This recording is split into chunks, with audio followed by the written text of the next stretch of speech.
Thank you so much for being with us today. I'm so excited that you could join us on this Sunday that we have once a year that we call Compassion Sunday. And I want to just share some thoughts with you and really just pray that it will be a blessing to you. And then at the end of this, we are going to have a moment really where we're going to, allow ourselves to be moved and allow ourselves to actually put action behind this, this moment and this time that we have together. I want to speak a message today that I've called Compassion More Than a Feeling. Compassion more than a feeling. I wonder what you think when I say the name Jesus. I wonder what pictures come to your mind if I was to ask you to describe the person of Jesus. If you were to talk to anyone on the street and ask, hey, can you describe to me Jesus? People would have so many different pictures of what he would be like, what he would look like. And I think part of the mistake that we make is that over the years, we have mistaken his mildness and his meekness for weakness. And so, somewhere along the way, we have been left with this picture of Jesus where he's this like hippie looking dude, with long hair, just wandering about in Israel with a lamb on his shoulders, just loving on people. And it's kind of like that's the image we've been left with. But there was another side to Jesus. When you read the disciples, the people closest to him, they saw a side that no one else saw.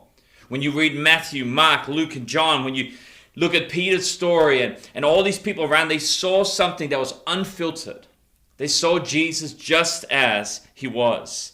And then when they went to sit down and actually write the Gospels, you see, the Gospels were letters that were written after Jesus had risen from the dead and ascended to heaven. They would sit down and they would write, and they would write these letters that became known as the Gospels that we read them today. But they ran into a challenge because there was one particular moment in Jesus' life where they were exposed to something that they had a challenge to find a word to describe. They were exposed to something. You see, they had grown up under religious teaching. They knew religious people. They had grown under the Pharisees and the teachers of the law. And Pharisees, they were known for speaking harsh judgments. They were known for, having very little empathy with people and having very little empathy for the condition of the hearers and of the people in general. And the only emotions really that were noticed is that in the Pharisees was when anyone broke one of the many laws that were put out for the people to follow. And then they met Jesus. They never met anyone like him before. There was something about him because he didn't just care for people. He loved them. He didn't just have these feelings, but his response to the plight of the people was so excessive.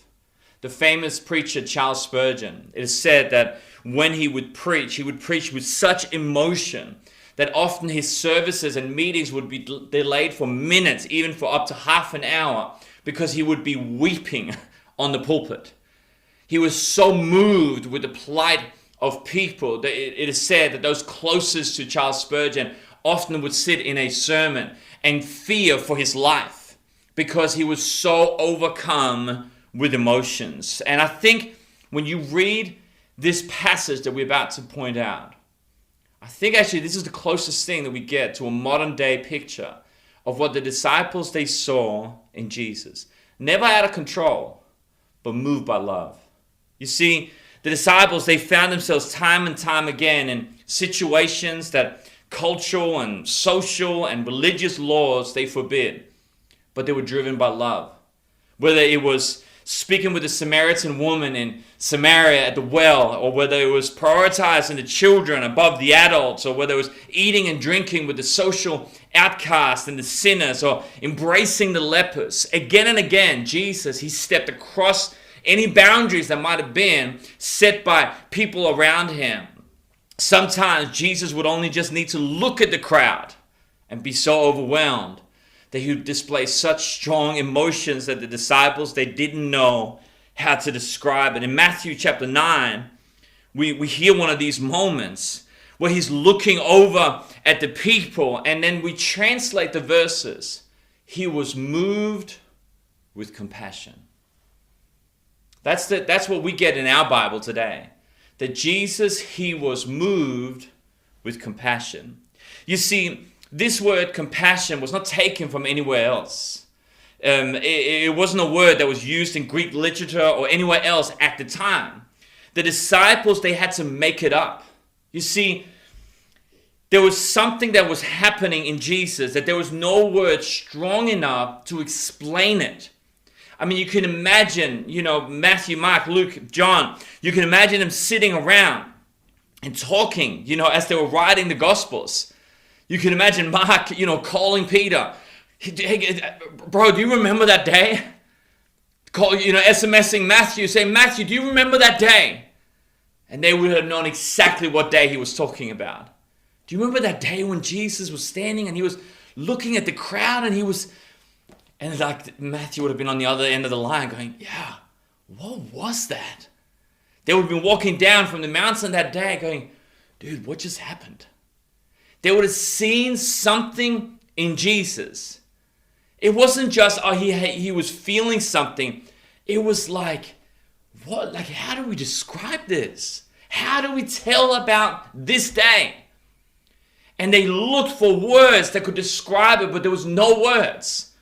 And so we have today the translation that says he was moved with compassion. But the literal translation of that phrase, he was moved with compassion, is that his bowels were moved within him.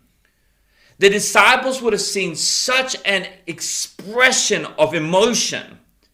Tears would have flown. His whole body would have been moving as he was sobbing and being moved by the feelings of empathy for the people around him. That everything within him was emotionally and physically moved. And we took all of that whole experience, and we use it for the word compassion.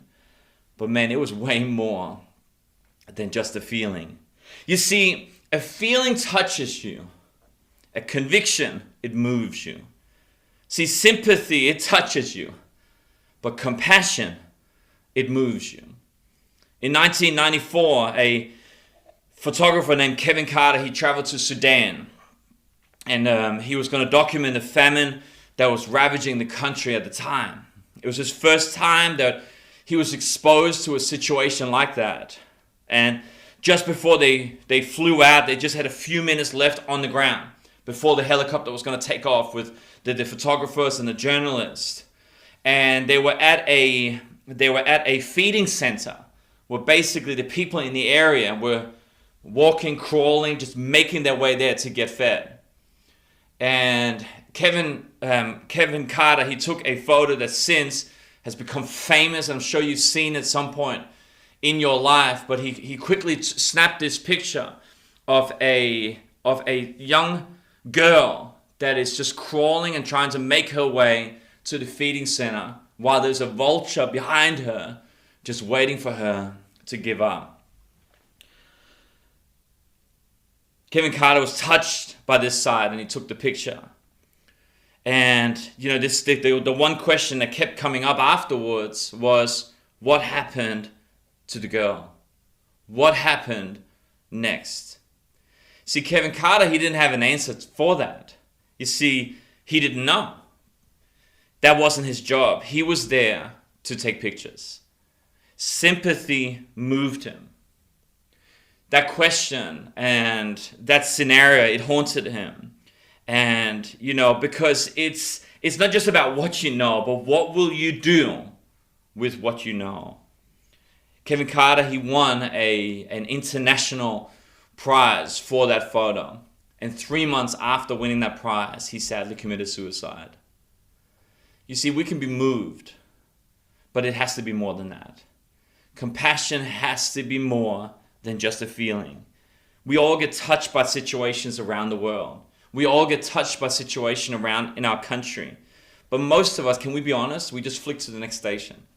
Most of us, we get almost annoyed if we're sitting on a family night, on a Friday night, having lollies, the kids are there, and suddenly there is a image that just haunts us, and we're like, oh, man, I just want to hygge. I just want to have a good time.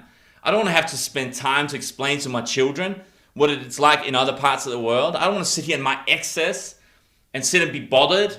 Can we be honest for a moment? How often are we almost annoyed by the situation around us because it forces us to make a decision? I'll never forget during the refugee crisis hearing, sadly, some of our own countrymen as well, hearing of the complaints of people that were on holiday on Greek islands complaining that their holidays had been ruined by refugees coming in on the beaches. How many of us, we allow our hearts to scale over? And we excuse ourselves, don't we? On the streets, we excuse ourselves. Oh, they will use it on this. They will use the money on that. And it's not about what they will use the money on. The challenge is that we are conditioning ourselves to not be moved. We are training ourselves, and sadly, as parents, we're training our kids that it's okay to not be moved. It is okay to make excuses. It's okay just to walk by.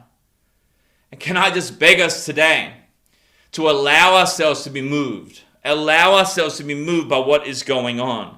What will we do with what we know? In Amos chapter 5, verse 21 in the Message Bible, God, he says, I can't stand your religious meetings. That's good because we don't have any right now. It's a joke. Sorry, just trying to lighten the mood. I cannot stand your religious meetings. I'm fed up with your conferences and conventions. I want nothing to do with your religion projects, your pretentious slogan and goals. I'm sick of your fundraising schemes, your public relations, and your image making. I've had all I can take of your noisy ego music. When was the last time you sang to me? Do you know what I want? I want justice, oceans of it. I want fairness, rivers of it. That's what I want. That is all I want. You see, God is not speaking against that we gather. God is not speaking against us having a conference. It's not about that. It's about the heart behind it. It's about what moves us. You see, at the end of the day, we will not be held accountable for what we do not know. We will be held accountable for what we know and what we did about it. Mother Teresa said it like this: if our poor die of hunger, it is not because God does not care for them. Rather, it is because neither you or I are generous enough. We're so quick to blame God for really what is within our hands to change. Have you ever noticed that? It's like, God, why don't you do anything about it? And I'm sure the echo is there. Why don't you do something about it? Compassion. It's a powerful word. Passion. We know passion. But passion is more than just, getting excited. Passion actually comes from a Latin word called passere, which means to suffer. And so the idea behind passion is that you're passionate about something. That means that you have a willingness to suffer for it. So if you're passionate about something, what you're saying is, man, I'm willing to suffer for this. You see someone who's passionate about a musician or a band, and they are willing to suffer. They're willing to camp out for weeks to get tickets. They are passionate. There is a willingness to go without so that you can go with. Compassion. It means with. So if passion means a willingness to suffer, it means I am willing to suffer with you. I am willing to go without so you can go with. Compassion. If I have compassion for you, it's not just that I have a feeling of, I'm sorry. No, it is that I am willing to go without so that you can go with. I am willing to use whatever benefit, whatever privilege, whatever blessing I have to pass it on to you so that you can go with. I'm willing to suffer alongside you. Compassion. It's more than a feeling. It's more than a feeling. There's some things that I believe that you don't need to pray about. And that might sound a bit full on in a church service. But I think there's some things that really it's not a matter of prayer. It's just a matter of making a decision. Do we need to pray about loving our neighbor? No. Do we need to pray about forgiving? No. There's some things that we don't need to pray about. And I think today, it's not just about child sponsorship. Today, it's about making a decision to have compassion be more than a feeling in our lives. That we allow it to move us.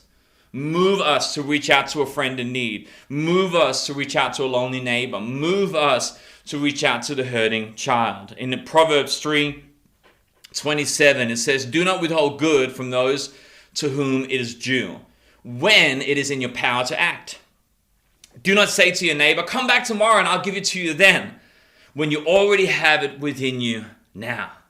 The fact is that there is one title given to God again and again, and that is Father. Father. You know, sometimes we can reduce God to a mathematician. You know, we say things, don't we? Where we're like, oh man, it's amazing. You know, we've reached this many percentage, or we've grown this much in our outreach, or we've grown this much in reaching people, or whatever it is. And it's like, yeah, I mean, if God was a mathematician, I'm sure he'd be excited. But God is a father, which means he cares for every single one of his children. I'm a dad. And if my 3 girls were at the beach and they were in need, they were drowning, and you came back to me and you said, good news, I saved 66% of your children. Man, those are good odds. Man, as a mathematician, I'll be like, great odds. As a father, I would say that's unacceptable. Because as a dad, you care about every single one of your children. And I know that the way to my heart, it is through my children. And I believe it's the same with God the Father, especially those who are hurting. It is no wonder that the Bible is so full of promises that can best be summed up in this one verse. Listen to this. It's a crazy verse, this one. Proverbs 19:17. Those who are kind to the poor, they lend to the Lord, and he will reward them for what they have done. I mean, this verse, it blows me away. Because where does the natural end and the supernatural begin? Where does the physical end and the spiritual begin? It seems like the lines, they are blurred. I'm kind to the poor, but when I do that, I'm lending to the Lord, that's spiritual, who is going to pay it back to me. That's natural. It's almost as if there is no boundary. There is no difference. That it's all spiritual, it's all natural, it's all supernatural. That when we give to the poor, when we help, when we reach out, that we are actually blessing God. And you know, today it's Compassion Sunday, and I hope that as I've been speaking, that you can hear that compassion is not just a program. It's not just something that we're going to be promoting in terms of let's all have a compassion child. It's not just that. We're going to get to that in a moment. But I hope you also realize that compassion, it has to be more than a feeling. In our lives, in this season, COVID-19 and neighbors and people that are feeling lonely, it has to be more than just I feel for you.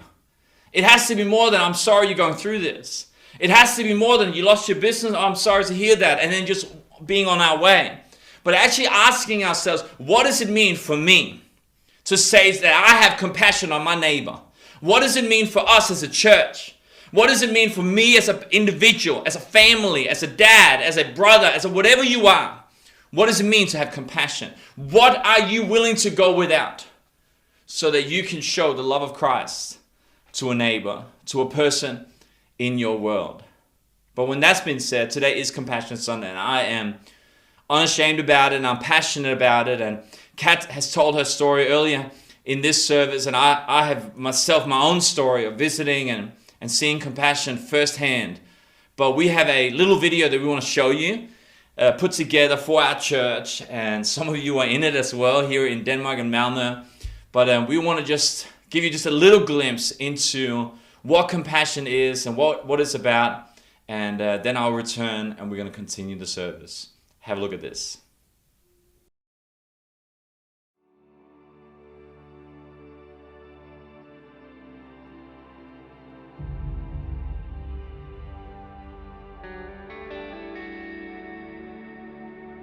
If somebody hadn't reached out to change my life, I probably wouldn't be where I am. I would be quite hopeless. I hated living in anxiety.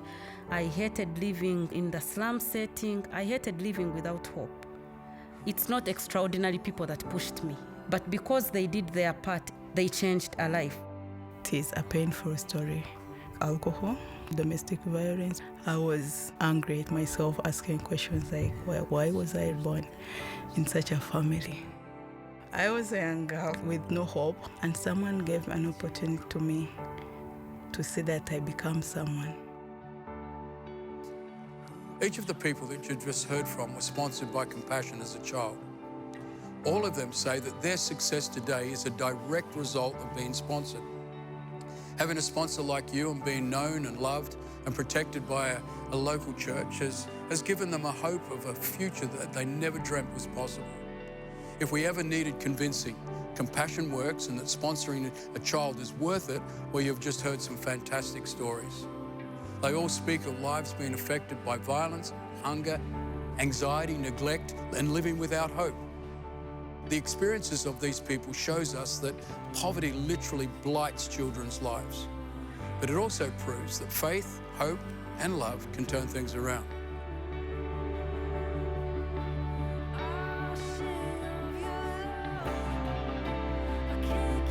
Every year, a group of Hillsong pastors and I go to Uganda to see the work of Compassion, and we've been doing this for nearly 20 years. This year, we had to cancel it due to this COVID-19. As I reflect over the years, Kathy and myself and others, we've made friends with church leaders, project workers, and the Compassion team in Uganda. Africa's problems, they are being dealt with by Africans. By extension, we are intervening in the entire life of the family. And if you think about it, it's our desire that every child is known, loved, and protected.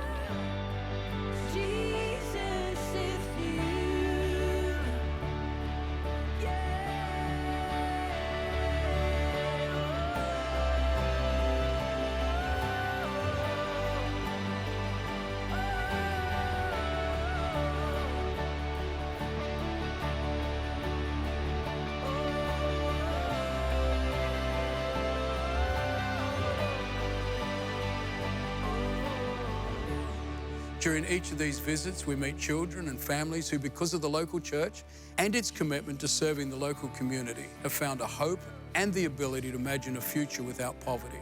We met people like Daniel, Kanaya, Esther, Macklin, Jovat, each with their own unique story of how poverty has blighted their lives. Yet through Compassion, they've found hope.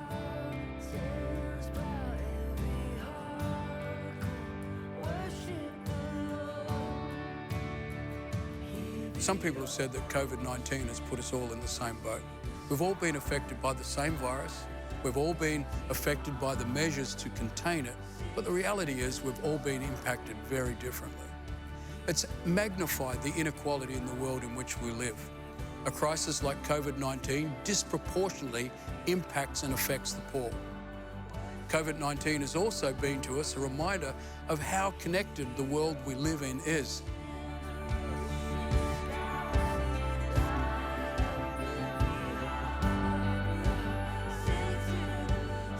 The Bible says, do unto others as we'd have them do unto us, which is quite literally saying to treat people with the same kindness, with the same concern as we'd like them to show to us. There are tens of thousands of children who are currently registered with the Compassion program waiting for a sponsor.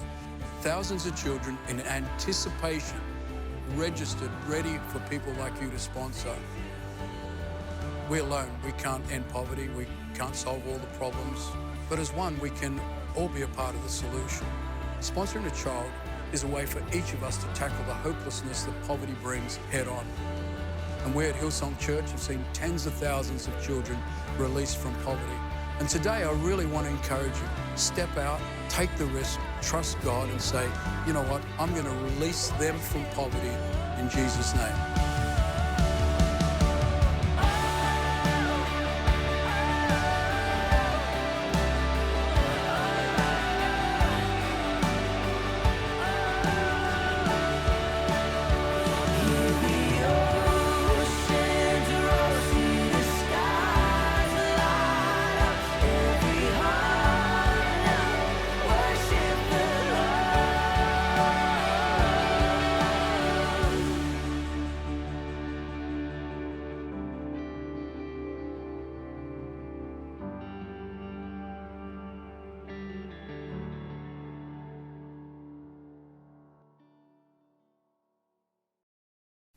thousands of children are waiting to be sponsored. That's actually not just a tagline, that's the truth. I was talking to Compassion the other day, and they were saying that just before COVID-19 hit and basically stopped the world, that Compassion had just taken on hundreds of thousands of new children. I think it was something like 300,000 new children that they had accepted into the program. And the way it works is that they get accepted into the program to then go and find the sponsors. Obviously, COVID-19 hit, everything got shut down, and Compassion had to make a decision. What do we do with these children? Because we don't have sponsors for them yet. We can't run like all our events like we normally do to get new sponsors. But Compassion made a decision, and we're going to keep the children on. But that also means that right now, there are hundreds of thousands of children that right now need sponsorship. And that's what today is about. Today is obviously to encourage and say thank you to all of you that are already sponsoring children. I know there are hundreds of people within our church in Denmark and Malmö that are sponsoring Compassion children, and we just want to say thank you. Thank you for those of you that have stuck with it. Thank you for those of you that are engaging with your child. Thank you in this season where maybe some of you have lost your jobs, but you kept your Compassion child. We just want to say thank you. You know, it's not something that we take lightly. Like, it's a massive deal. So thank you. But it's also a moment we want to just ask you, maybe for some of you, it's to invite a new child into your family. For us in our family, each of our girls have a Compassion sister in Uganda, and it's awesome. And you know, maybe it's time for some of you just to add another one into your family, or maybe you've never, even considered this before. Maybe this is your moment to actually go, hey, I want to be part of this. I want to be part of the answer. We've also mentioned before that maybe there's some friends that want to go together, and together sponsor a child. As a church, Hillsong Church, we've been partnering with Compassion over the last 2 decades plus. And over those 20 years, we have sponsored over 114,000 children. Like, it's crazy.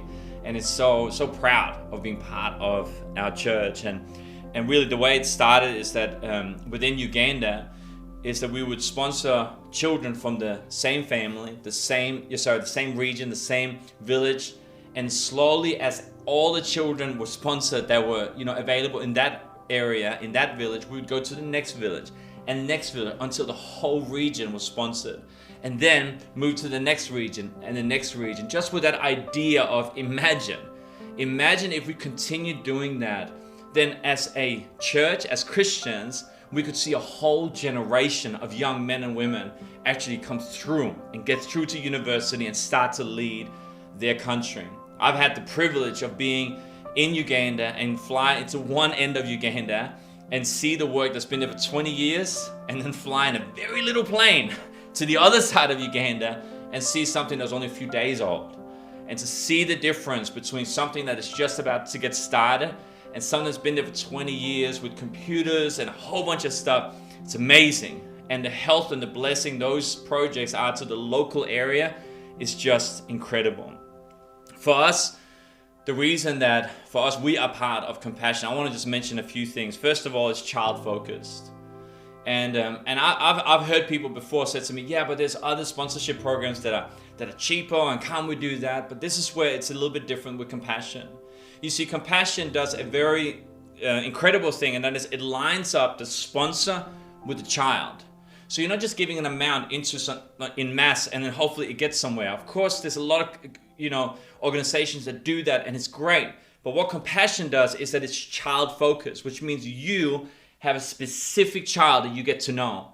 You know their family. You get to know their parents, and you can write with them and they write back. It is child focused. The second thing is that it's Christ centered. That it's releasing children from poverty in Jesus' name. And every year Compassion sees over 100,000 decisions for Christ. If you look at ministries just around the world, just ministries that are actually evangelizing, I mean, seeing that is incredible. This is a child sponsorship program. Over 100,000 decisions every single year for Christ. Number 3, it's church-based, which means that every project, it works through local churches. Compassion, it works currently with over 7,000 church partners in 26 developing countries. It's incredible. And, when we were there and we saw the project, it takes months for a church to be trained up and to make sure all the infrastructure is in place, to make sure that everything is above board, the integrity is there, and everything is in place so that a local church can run that. And the fourth thing, which I like as well, is that there's such a high commitment to integrity. And that means that minimum 80% of everything that we give actually goes to the child and the child's benefit.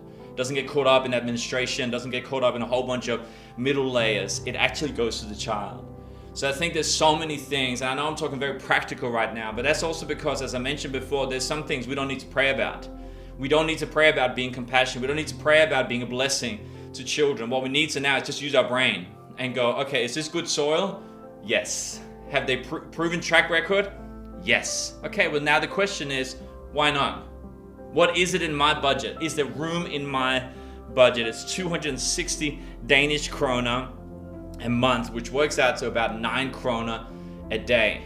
I mean, you think about coffee, you think about the things that we could just be without just every few days, and there is room for it. So this is what we're going to do.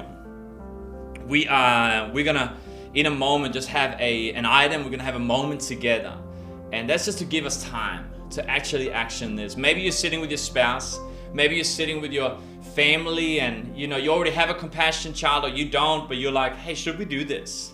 Should we actually be part of this? Normally we do this in church, and we have a moment where we hand out profiles, and it's such a beautiful moment, and I believe this can be such a beautiful moment as well.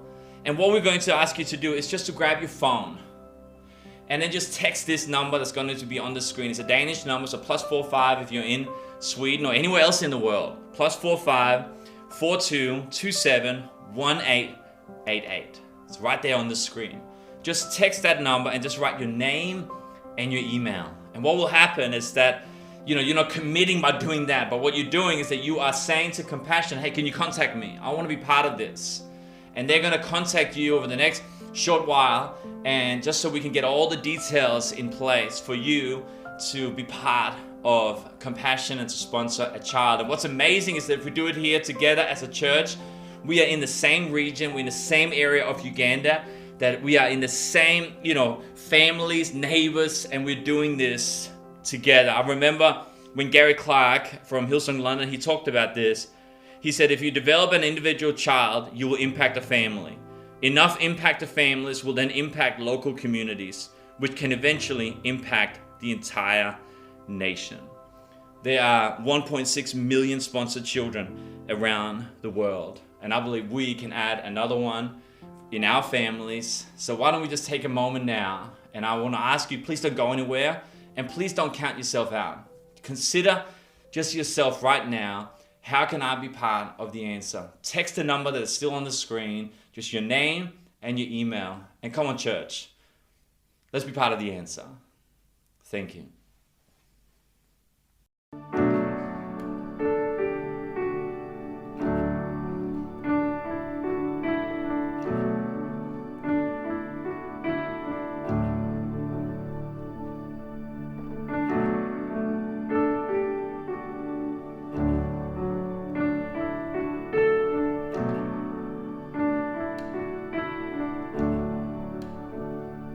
All these pieces, broken and scattered, in mercy gathered, mended and whole, empty-handed, but not forsaken.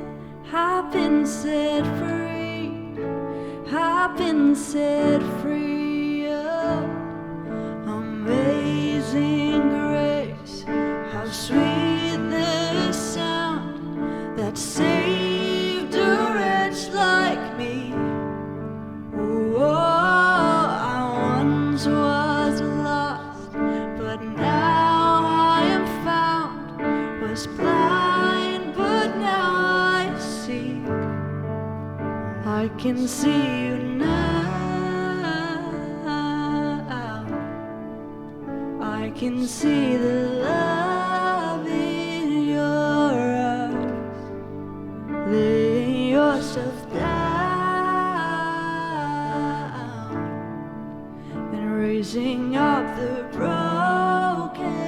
to life.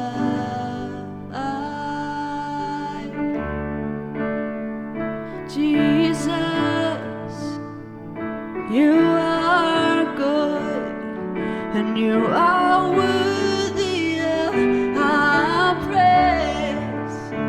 It's who you are, it's what you do, Lord. This is amazing grace, amazing grace. How sweet the sound that saved a wretch like me. Oh, I once was lost, but now I am found. Was blind, but now I see. Oh, I can see you now. I can see the love in your eyes, laying yourself down and raising up the broken to life.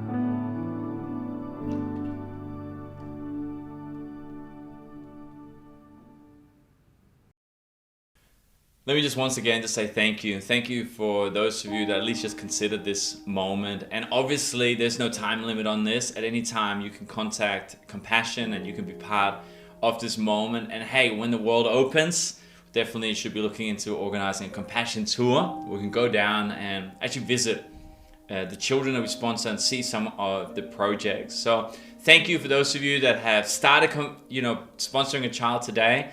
And thank you for those of you who continue sponsoring. It means the world. And I once heard someone say, you might not be able to change the world, but you can change someone's world.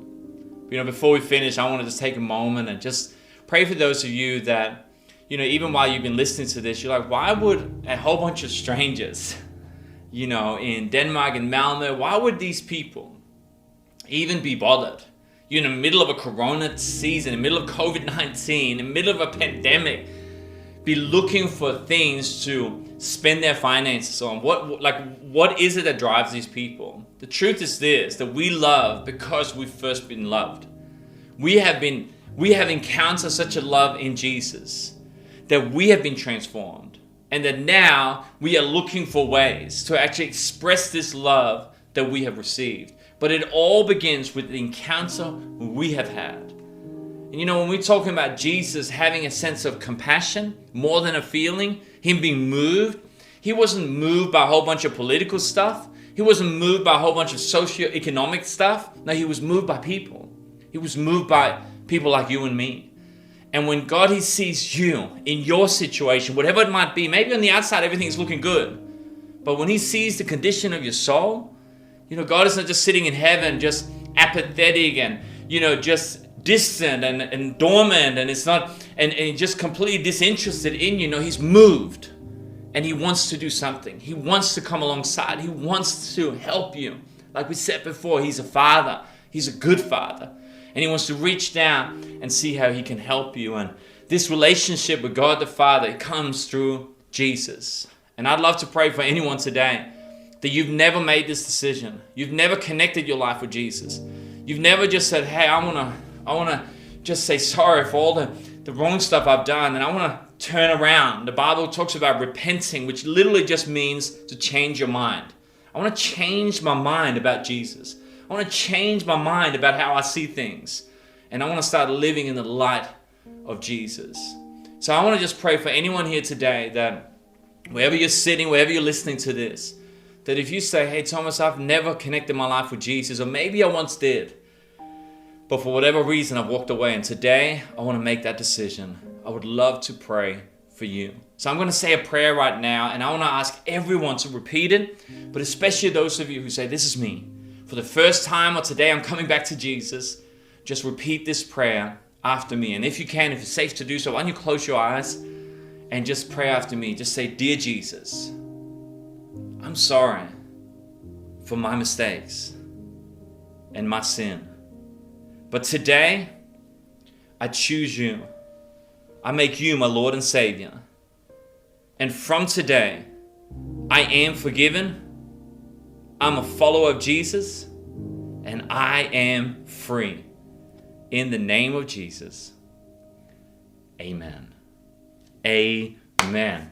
Man, we are so excited. Congratulations. If you're on the live service right now, the chat will be exploding with little hand clap emoji, dabs, I don't know, fireworks. But even so, even if you're watching this at some other time, you need to know we're so excited for you.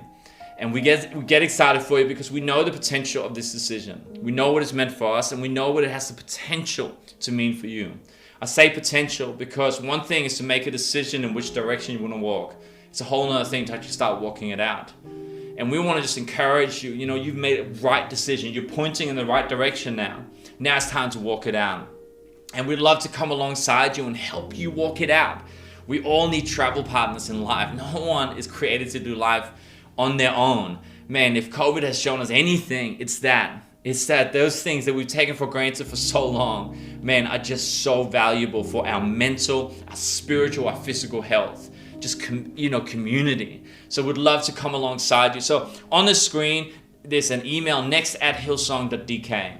If you just email us and just say, hey, I made that decision. I prayed along with Thomas on that service, and just say where you live. We'd love to contact you, give you a call, or see how we can connect with you. And once we open up, find a service near you. But we've also got people in the area that would love to walk and talk or just to chat with you and see how we can help you. On top of that, we'd love to send you a Bible, a New Testament Bible. It's in a magazine format, so it's really easy to approach and read. We'd love to send it to you so you can get to know Jesus for yourself. So every day, just to take the time to actually read and discover who Jesus is and who you are as well. Massive congratulations to every single one of you, and we cannot wait to see you in person. When we opened up last time, after our little lockdown, man, it was just so encouraging meeting people that had connected with Jesus online and that are now part of our church. And I cannot wait for that again on the other side of this season. So God bless you. Have an amazing Sunday. Please stick around for a final few things with my wife, Kat, and we will see you again next Sunday. Bless you.